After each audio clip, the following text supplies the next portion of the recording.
आपण कठिन परिश्रम करुछंती किंतु सफलता मिलुनी कि काम हेउ हेउ शेष मुहूर्त बिगड़ी जाउछि कि ज्योतिष शास्त्र अनुसार यह एक बड़ कारण हो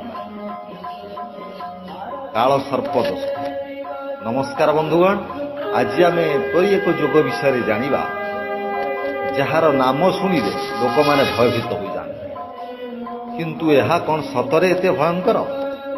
आज 5 मिनिट भिडियो रे आमे जानिबा एही दोष किपरि सृष्टि हुए, जीवन उपर यार प्रभाव कौन एवं सबुठारु बड़ गुरुत्वपूर्ण कथा हला यार सठिक प्रतिकार कौन। सर्वप्रथमे बुझिबा यही दोष किपरि सृष्टि हुए। जेतेबेले जन्म कुंडली रे समस्त 7टी ग्रह सूर्य, चंद्र, मंगल, बुध, गुर, शुक्र एवं शनि राहु एवं केतुंक मध्य आसी जाती, सेतबेले काल सर्प जोग बा दोष सृष्टि हुए। राहु को सर्पर मुख एवं केतु को लांगुड़ बोली मन करा। जेतेबेले समस्त ग्रह यही 2टी बिंदु मध्य रही जाती, सेतेबेले ग्रह मानकर शुभ फल कमी जाए।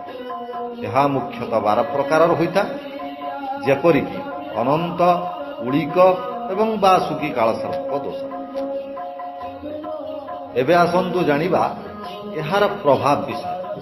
मन रखंतु, काल सर्प दोष सबु बेले खराब होई न थाए, किंतु अनेक समय रे यह किसी समस्या सृष्टि करे। जेमिति संघर्ष, काम रे बारंबार बाधा आसीबा एवं परिश्रम अनुसार फल न मिलवा, मानसिक चाप, अकारण रे चिंता करिबा एवं भय लागिबा, स्वप्न रे साप देखा जिबा किंबा उपरु तलकु खसी पड़िबा भली अनुभव। तापर हेला पारिवारिक समस्या, घरे अशांति किंबा विवाह कार्य हेतुक विलंब हेबा, यार सब प्रभाव। किंतु गोटिए कथा जानी रखंतु, सचिन तेंदुलकर भली बड़ बड़ खेलाड़ी माने मध्य तांको दोषरे तांको जातकरे एही दोष थिला। यार अर्थ हेउची एही दोष संघर्ष तो दिए, किंतु सठिक परिश्रम कले मनुष्य को शिखर रे मध्य पहुंचाई। एथिपाई भय करंतु, भक्तिर सह किछि सहज प्रतिकार कले यार प्रभाव कमी जाए। जेमिति महादेवंक शरण, शिव हेउचंती नागेश्वर। प्रतिदिन ओम नमः शिवाय जप करंतु।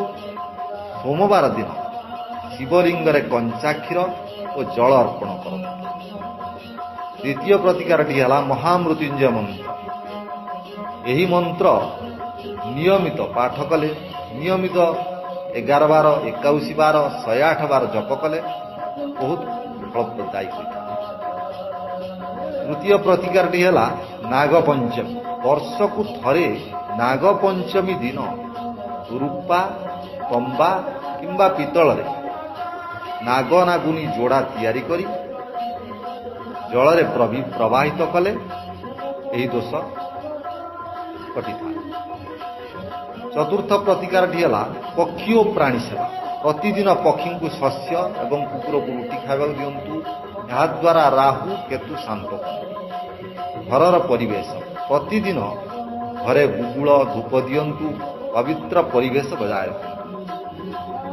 बंधुगण, ग्रह नक्षत्र आमको मार्ग देखाती, किंतु आमर कर्म सबुठारु ऊपर।